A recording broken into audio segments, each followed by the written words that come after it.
కొట్టేసినా తట్టుకోగలడు కాబట్టి ఓకే, కానీ పేరు వచ్చేస్తుంది అతనికి సీఎం గాను. లోపల కక్షపూరితంగాను బాలకృష్ణాలు చెప్పారా లేకపోతే చంద్రబాబు చెప్పాడా ఏం లేదు. ఇందులో వాళ్ళు పెద్ద కల్పించుకుంటారు నేను అనుకోను. ఇతనికే చాలా ఉంటాయి గ్రీవెన్సెస్. అతను ఈ was very close, Nagarjuna was very close to కేటీఆర్కి అలా క్లోజ్ ఉన్న వాళ్ళు చాలా ఫ్లాట్స్ ఉన్నాయి ఇంకా. అవన్నీ రావాలంటే ముందు నాగార్జున కొడితే మంచి పబ్లిసిటీ వస్తుందని కొట్టేసాడు.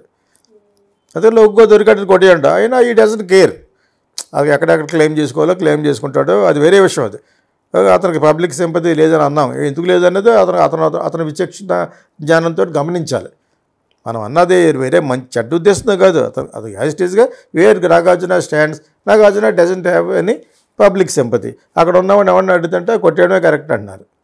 నేను కారాపు కూడా అడిగితే అదే అన్నారు, ఎవరిదా ఎందుకు వెళ్ళి కొడతారంటే ఇదే అని అట్టుగా ఎందుకు కొట్టేశారంటే this is what they saying. So అది సెపరేట్ ట్రాక్. అది ఇప్పుడు కేటీఆర్కి ఎవరైతే లబ్ధి చేసే లంచాలు కోట్లు ఇచ్చారో అమ్మాయిల వీళ్ళందరి కొట్టేయడానికి మన రేవంత్ రెడ్డి పూనుకున్నది. కానీ అందులో చాలామంది మిడిల్ క్లాస్ పీపుల్ ఉంటారని, మరి హైదరాబాద్ బిగ్ సిటీ అయిపోయింది, ఇప్పుడు ఎక్కడెక్కడో కట్టేశారు, అక్కడ మిడిల్ క్లాస్ పీపుల్ ఎఫెక్ట్ అవుతున్నారని ఇప్పుడు తెలుస్తుంది. కాబట్టి ఇది పెట్టుకోవడమే పొరపాటు అనిపించింది. ఎందుకంటే వేరే గతి లేదు అతనికి పేరు రావాలంటేనే. పెద్ద 100% మెజారిటీ రాలేదు కాంగ్రెస్కి. బీఆర్ఎస్లో జంప్ చేస్తున్నారు కానీ వీళ్ళ యొక్క గర్వం పతాక స్థాయికి వెళ్ళిపోవడం వలన వాళ్ళ మీద కూడా పబ్లిక్ సింపతి లేదు. KTR and KCR and that girls family అర్థమైందా, ఆ ఒక్కటే తప్పితే వీళ్ళు ఓకే జస్ట్ బోర్డర్లో గెలిచినట్టు లెక్కెళ్ళు రేవంత్ రెడ్డి వాళ్ళు. But Revanth Reddy is doing well, సెల్ఫ్లెస్గా బాగా చేయాలనే ఉద్దేశంతో మనం కూడా బాగా చేస్తున్నారని చేయాలని కోరుకుంటాం. కానీ ఈ హైడ్రా పెట్టుకునే ముందు ఒక్కసారి ఆలోచించుకోవాల్సింది సెకండ్ థాట్. ఆయన ఎవరో ఆఫీసులో రామన్నాడు వచ్చాడు రంగనాథన్ రావుతో. What does he know? He doesn't know anything. Whatever the government says he has to follow. Any Indian administrative IAS కానీ ఐపీఎస్ కానీ they have to follow the rules of the government form చేసినాయి. So అలాగే జరుగుతున్న దాని వెనకాల ఇంతమంది పేదల యొక్క ఆర్తనాదాలు ఉన్నాయి అని తెలిసిన తర్వాత చాలా బాధగా ఉంది నాకు. ఇది పెట్టుకున్నాడు అనవసరంగాను, పెట్టుకోకపోతే మనకు పేరు రాలేదు. ఇటువంటి పెద్దది పెట్టుకోవాలి, కానీ అది ఒకసారి బూమ్రాంగే మనకే బౌన్స్ బ్యాక్ అవుతుంది. ఒకప్పుడు సంజయ్ గాంధీ ఫ్యామిలీ ప్లానింగ్ మరి ఎంత దేశం అతలాకుతలం అయిపోతుంది పాపులేషన్ తోటి చెప్పేసి అర్జెంటుగా కనపడిన అందరికీ పెళ్ళి అయినవాడికి పిల్లవాడికి రాసేయడం, పొట్టకోసేయడం, కట్టేయడం. మీకు అర్థమైందా? పిల్లలు పుట్టకుండా ఉండే ఆపరేషన్ ఏముంది, పెద్ద ఆపరేషన్ కాదు, కోసి పేగుని కట్టేస్తారు అక్కడ. అర్థమైందా? సో ఆ విధంగా కట్టి మొత్తం కాంగ్రెస్ పోయింది, అతనే పోయాడు, మొత్తం ఇందిరాగాంధీ చాలా బ్యాడ్ టైం వచ్చేసింది. అతను చేసిన మంచి పనులన్నీ పోయినాయి. మారుతి ఉద్యోగిని స్టార్ట్ చేసి ఈ బ్రాట్ సుజుకి టు ఇండియా. ఇప్పుడు మారుతి ఇప్పుడు ఇన్ని కార్లు వాడుతున్నామంటే కారణం సంజయ్ గాంధీయే. చేసిన మంచి పనులన్నీ పోయినాయి. ఇటువంటి అదొక పని ఒకటి చేశాడు. పాపులేషన్ ఆపుతానంటే ఇంత పెద్ద కంట్రీలో అంత పెద్ద డెసిషన్ తీసుకోకూడదు. ఫ్యామిలీ ప్లానింగ్ అనేది ఎవరు అగ్నెస్ట్ ఫస్ట్? ముస్లిమ్స్. వాళ్ళని యాక్చువల్ కంట్రోల్ చేయాలి, నియంత్రించాలి. సో ఓకే, అది వేరే విషయం. అదేవిధంగా ఇప్పుడు ఇదే కాంగ్రెస్ చెందిన రేవంత్ రెడ్డి ఈ హైడ్రా పెట్టుకోవడం అనేది చాలా పెద్ద బ్లండర్, మిస్టేక్ అని అనుకుంటున్నాను మరి నేను. బికాజ్ చాలామంది వాళ్ళు చూడలేకపోతుంది. తర్వాత ఎన్ని రీకన్స్ట్రక్ట్ ఎలా చేస్తాడు ఉన్నదాన్ని. హైదరాబాద్ మ్యాప్ వేస్తే బ్యూటిఫుల్గా ఉంటుంది ఇప్పుడు న్యూయార్క్ లాగా. ఈ అక్కడక్కడ ఈ డిస్టర్బెన్స్ డెబ్రిస్ ఉంటుంది. డెబ్రిస్ అంటే కొట్టేసి ఇవన్నీ ఎప్పుడు మళ్ళీ రీకన్స్ట్రక్ట్ చేస్తాడు మళ్ళీ. బోల్డంత పని అది. సో బోల్డంత డబ్బు ఈజ్ రిక్వైర్డ్ ఆల్సో. ఓకే, అది వాళ్ళ ఇష్టంగానే వాళ్ళు అతనికి మంచి పనే చేయాలనే ఉద్దేశంతో వెనకాల ఉన్న కుట్ర ఏంటంటే కేటీఆర్కి సంబంధించిన వాళ్ళకి 70 ఏళ్ళని పెట్టేది. అది 100% కరెక్ట్. 111 మీద చాలా డబ్బులు తినేసాడు, చాలామందికి అలౌ చేసి వాళ్ళు చాలా బాగా డబ్బులు సంపాదించారు, చాలా బాగా సంపాదించారు. ఒకటి ఫాప్ హౌస్లో కూర్చుని పాలించడం ఏంటి, తర్వాత వాళ్ళకి ఎవరికి భయపడలేదు. ఈడియా మోడియా గీడియా ఆ టైప్ అనేయటంతో వాళ్ళు అక్కడ everything is recorded. Central government ruling గవర్నమెంట్కి ట్రాన్స్లేట్ చేసి పంపించే వాళ్ళు ఉంటారు ఇక్కడ. నేను వైఎస్ఆర్ దగ్గర ఉన్నప్పుడు ఒక ఆయన ఉండేవారు, ఆయన రిటైర్ అయిపోయింది. నేను ఉద్యోగం కూడా ఇచ్చాను మా ఫిల్మ్ స్కూల్లో. ఆయన పని వచ్చి ఇక్కడ ఉన్న తెలుగులో ఉన్నాయని ట్రాన్స్లేట్ చేసి హైకమాండ్కి పంపించాలి. అర్థమైందా? ఆయన వయసు అయిపోయిన తర్వాత నేను నా దగ్గర 2-3 సంవత్సరాలు పనిచేశాను యాక్చువల్గా ఫిల్మ్ స్కూల్లో. సో ఆయన principal of many colleges, OSD for many ministers, చాలా అనుభవం ఉన్న వ్యక్తి ఆయన. సో ఆయన నాకు చెప్తే అర్థమైంది, everything has to be drafted in Hindi or English పంపించాలి. ఆ విధంగా అన్నీ తెలుసు వాళ్ళకి. ఈడీ మోడీ గేవడి ఏం చేస్తాడు, మా తొక్క దౌలు ఆ టైప్లో అన్నారు. అది మనసులో పెట్టుకున్నారు. అదొకటే కాదు, వీళ్ళని ఏదో విధంగా వీళ్ళని అణచకపోతే ఇది ఎలాగ అయిపోద్దని చెప్పేసి అణిచారు. ఆ అణిచిన తర్వాత బీజేపీ రావడానికి పాసిబిలిటీ లేదు. ఇక్కడ కొంచెం కొంచెంగా ఎదుగుతుంది. అకౌంట్ ఓపెన్ చేశారు. కాంగ్రెస్ వచ్చింది. అర్జెంట్గా కాంగ్రెస్ రాకూడదు, మేమే వచ్చేయాలంటే ఎలాగ వస్తారు? వాళ్ళు రారు.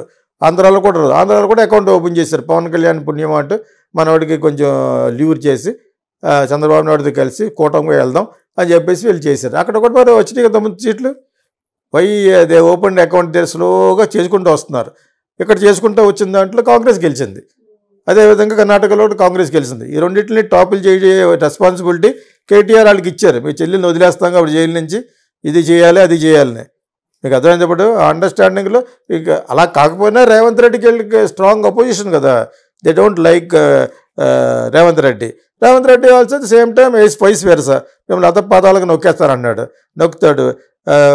కేసీఆర్కి కేటీఆర్కి సంబంధించిన ఫ్రెండ్స్ ప్రాపర్టీస్ మీద చెయ్యాలంటే అక్కడ అన్ని సరిపోవాలి. వాళ్ళు కూడా హైడ్రా దాంట్లోకి రావాలి. వస్తే వాళ్ళే కూడా చేస్తాడు. మరి అలాగ వస్తే మరి ఎన్నో చెరువులు పక్కన కట్టాడు రామోజీరావు గారు. నేను అది గమనించలేదు. ఆ అమ్మాయి చెప్తుంది రామోజీ ఫిల్మ్ సిటీని పడగొడతారా అని. అంటే పెద్దవాళ్ళకి ఒక రూల్ వీళ్ళకి ఒక రూల్ అని చెప్పేసి నిన్న మొన్న కూడా ఒక 1 వీక్ బ్యాక్ మురళీ మోహన్కి నోటీసులు ఇచ్చారు. నోటీసులు ఇవ్వటం మామూలు వాళ్ళందరికీ నోటీస్ ఇవ్వలేదు, నాగార్జున సహా నోటీస్ ఇవ్వలేదు. మీరు మురళీ మోహన్ నోటీస్ ఇవ్వటం కొంచెం పెద్ద కన్స్ట్రక్టర్ అన్న అతను మామూలు వాడే పైకి వచ్చాడు. అతనికి అన్నీ ఉన్నాయని చెప్పి చాలాసార్లు అనుకున్నా. కులగజ్జి అన్నీ ఉన్నాయి అతనికి. ఇప్పుడంటే చిరంజీవి గొప్పడు అంటాడు కానీ అతనికి అన్నీ ఉన్నాయి. కులపిచ్చి కమ్మ పిచ్చి బాగా ఉన్నవాడు ఎవడంటే మురళీమోహన్. అతను అంతా ఎంకరేజ్ చేసి కట్టేసాడు అక్కడ. ఇప్పుడు నేను అలా కట్టలేదు, చిన్న రేకుల షెడ్ ఉందంటే అదొకటి నేనే తీసేస్తానని ఇది ఎక్స్ప్లెనేషన్ ఇస్తున్నాడు. మరి అది ఆ ఎక్స్ప్లెనేషన్కి హైడ్రా కమిషన్ కరెక్టా కదని ప్రజలు చూస్తూ ఉంటారు. అప్పుడు బడాబాబులకు ఒక రూలు మాకు ఒక రూలు అని చెప్పేసి ఇండైరెక్ట్గా కేటీఆర్ కేటీఆర్ దగ్గర మురళీమోహన్ ఇల్లు ఉండడు. ఎందుకంటే Muralimohan is too big fish. Already చాలా కట్టేశాడు. యాక్టర్గా పైకి వచ్చి అల్ల మీద కింద మీద పెట్టి భక్త బిజినెస్ మ్యాన్ అతను. శోభన్ బాబు దగ్గర అవి నేర్చుకుని రియల్ ఎస్టేట్లో ఇన్వెస్ట్ చేసి జైబేరితో స్టార్ట్ అయ్యి ఎక్కడికి వెళ్ళిపోయి ప్రాపర్టీస్ డెవలప్ చేసుకున్నాడు యాక్చువల్గా. సో ఈ పొజిషన్లో బడాబాబులకు ఒక రూలా, వాళ్ళకైతే నోటీస్ ఇస్తావు మాకు నోటీస్ ఇవ్వని అంటారు. మరి ప్రజలు they will be watching through social media. Social media అనేది ఐస్ ఆఫ్ ప్రజలు. అంచేత ఇక్కడ కూడా నేను మట్టుకు న్యూట్రల్గానే చెప్తాను. నేను ఎవరు ఫోర్రే కాదు. ముందుగానే బాగానే చేస్తున్నాడు ఈయన ఎవరు రేవంత్ రెడ్డి అని ఇప్పటి వరకు అన్నాం, ఇప్పుడు కూడా అంటాం. కాకపోతే వాళ్ళు దుమ్ము ఎత్తిపోయడం అనేది చేస్తారు. డెఫినెట్గా opposition parties duty is to మెలైన్, verify and bring a bad name to the present government. And also central government also చేతులు కలపడంతో వాళ్ళ సిస్టర్ని కూడా వదిలేశారు. కాబట్టి ఇప్పుడు అందరూ కలిసి ఏదో విధంగా రేవంత్ రెడ్డిని ఇచ్చేయాలన్నాడు. అందుకని ఆయన 2-3 మీటింగ్లను నేను సీఎంనే కావచ్చు, it is up to you to decide అన్నట్టుగానే బాగా వచ్చిన అంటాడు. ఇంకా అందుకనే ఉంటాడు. అతను ఎక్కడ డబ్బులు సంపాదిస్తాడో నేను ఎక్కడ వినలేదు. ఓకే, అతను ఇంకా పడగొట్టవలసింది ఎవరెవరు అన్నాడు. మురళీమోహన్ని మల్లారెడ్డి పడగొట్ట అంటున్నారు జనాలు. అక్కడ నువ్వు ఎలాగా బ్యాక్అవుట్ అయిపోతావు అని చెప్పేసి చూడాలి. Let's wait and see whether is backing out or వాళ్ళు ఆ రూల్లోకి రారా అనేది ప్రజలు చూస్తూ ఉంటారు. ప్రజలు చూస్తున్నారా లేదనేది ఎవరు చెప్పాలి? Social media has to tell. Social media is the 2 ice for the public. అంటే మనం కూడా తప్పు చెప్పకూడదు, తెలిసిన నిజాన్నే చెప్పాలి. అది కల్పించుకుని ఏదో విధంగా కేటీఆర్ దగ్గర 1 కోటి రూపాయలు తీసుకుని చెప్పేసి ఛానల్స్ కూడా ఉన్నాయి. అలా చెప్పకూడదు. అదేం చెప్పను. మీ ఛానల్లోకి వెళ్ళి చెప్పాలని ప్రయత్నించినా కూడా నేను చాలామందికి రెఫ్యూజ్ చేశాను లాస్ట్ ఎలక్షన్లోనే. ఒక పార్టీ తరపున మాట్లాడడం, ప్రజలకు న్యాయం జరగాలంతే. Yes, justice for the public has to happen. That before I die I'll be న్యూట్రల్గానే చెప్తారు. ప్రపంచ మేధావని ఎవడ పెట్టాడు కింద. అవునరా ప్రపంచ మేధావని ఇప్పుడు ఏం కావాలి? ఇప్పుడు అవ్వకూడదా? నువ్వు మేధావి కాకపోవడం నీ యొక్క దౌర్భాగ్యం. అది జనరల్ నాలెడ్జ్ అంటారు కదా, జీకే అని. నా పేరే జీకే గీతాకృష్ణ. జనరల్ నాలెడ్జ్ ఉండాలి. జనరల్ నాలెడ్జ్ లేకపోతే ఎలాగా? You have to survive in this world, survival of the fittest. You must be aware of many things, nationally, internationally, adventurous things, so many things. Cinema because I'm a film man కాబట్టి. అంచేది అతని కోసం లాస్ట్లో ఎందుకు చెప్పానంటే ఆవిడే ప్రపంచ మేధావిని పెట్టాడు. So what ever it is, I appreciate that fellow. కాకపోతే వాడు గీడు అని అనుకోండి బూడుతుంటాను. అదొకటే నా దగ్గర వచ్చాను. మిగతా వాళ్ళకి నాకు difference. Revanth Reddy is doing his best. Definitely is doing his best. వస్తూ ఉంటాయి good bad and ugly comments వస్తూ ఉంటాయి. దీనికి వెనకాల ఉన్నది KTR. KTR is intelligent person. Intelligent ఏముంది, వాళ్ళు ఎలా చేశారు వీళ్ళు ఉన్నంతకాలంలో. వాళ్ళ గర్వంతో మీకు మేమే సీఎంలో ఫీల్ అయిపోయారు. అది కాదని చెప్పేసి డౌన్ఫాల్ వచ్చింది. డౌన్ఫాల్ వస్తే the higher you fly the hard you